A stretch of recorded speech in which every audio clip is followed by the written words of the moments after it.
Pagbasa mula sa unang sulat ni Apostol San Juan. Mga anak, malapit na ang wakas. Tulad ng narinig ninyo, darating ang Antikristo. Ngayon nga'y marami nang lumitaw na mga Antikristo, kaya't alam natin na malapit na ang wakas. Bagamat sila'y dating kasamahan natin, hindi natin tunay na kaisa ang mga taong iyon, sapagkat kung sila'y tunay na atin, nanatili sana silang kasama natin. Ngunit umalis sila, kaya't maliwanag na silang lahat ay di tunay na atin. Ngunit ipinagkaloob sa inyo ang Espiritu, at dahil dito, kayong lahat ay may pagkaunawa. Sumusulat ako sa inyo, hindi dahil sa di ninyo alam ang katotohanan. Alam ninyo ito at alam din ninyo na walang kasinungalingang nagmumula sa katotohanan. Ang salita ng Diyos.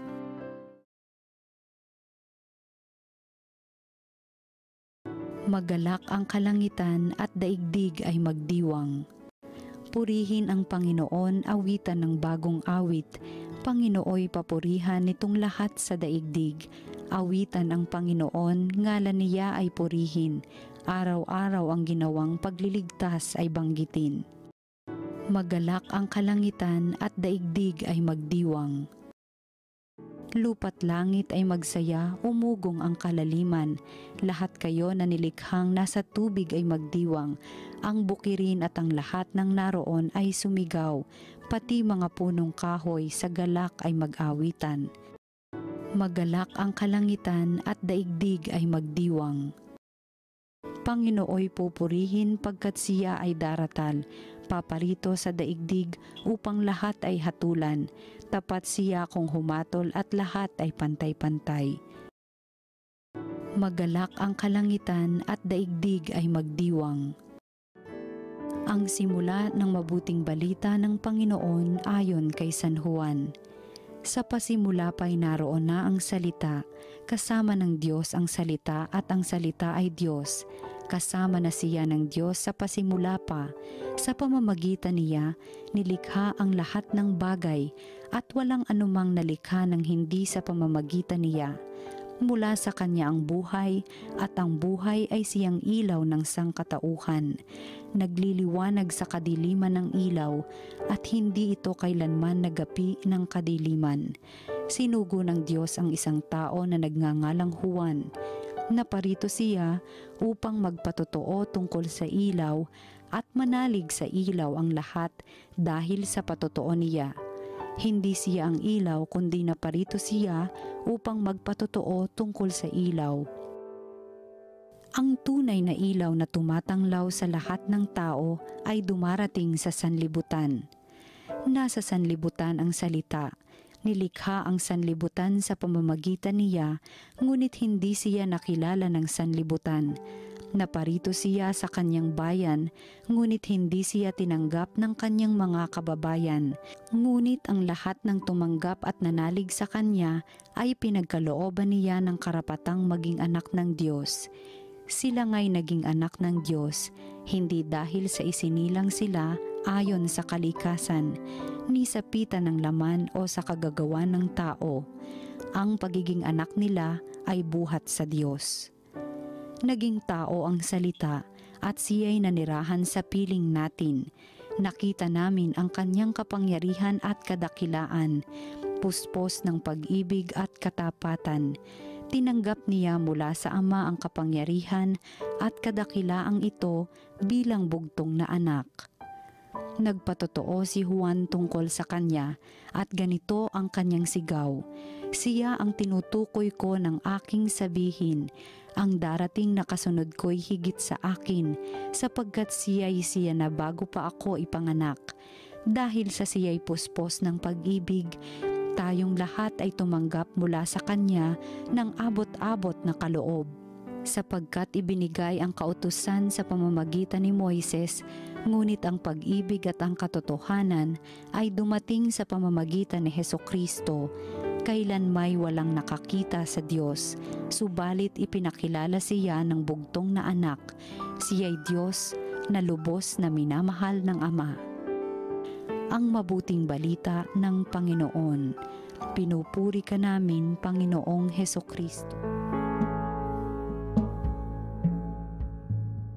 Magandang araw mga kapatid sa pananampalataya, at harinawa tayong lahat ay nakapagdiwang ng masaya, maligaya, mapayapa at punong-puno ng grasyang pagdiriwang ng Kapaskuhan. Ngayon po ay December 31, huling araw ng 2024. Mag-goodbye na tayo sa 2024 at i-welcome natin ang 2025. Pero bago diyan, ay tingnan muna natin ang Ebanghelyo.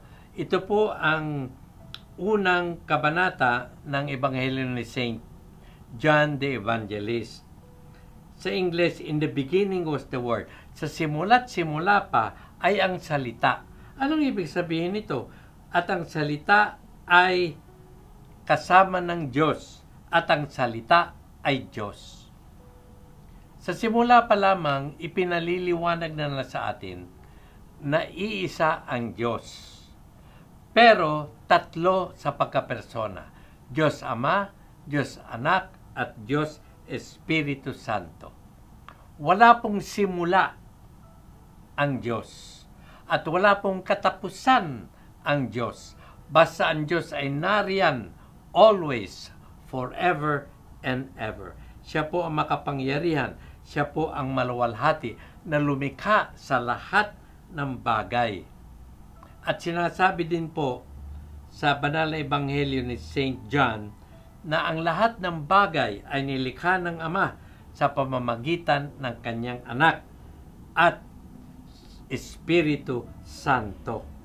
At ang maganda po, hindi lamang tayo nilikha ng Panginoon Diyos dahil sa pagmamahal niya sa atin at dahil sa kanyang kagustuhang tayo ay makasama sa langit, bagamat tayo makasalanan, isinugo niya ang kanyang bugtong na anak upang maging tagapagligtas, upang maging liwanag na gabay ng bawat isa sa paglalakbay patungo sa kaharian ng langit. At ito po ang pinatutunayan ni John the Baptist. Si John the Baptist nasugo ng Diyos upang ipakilala si Kristo, magbigay ng patotoo na si Kristo ang liwanag ng mundo, siya ang mananakop, at siya ay tagapaghanda lamang, at siya ay taga-witness lamang, ika nga, sa tunay na liwanag na walang iba kung hindi ang Panginoong Hesukristo.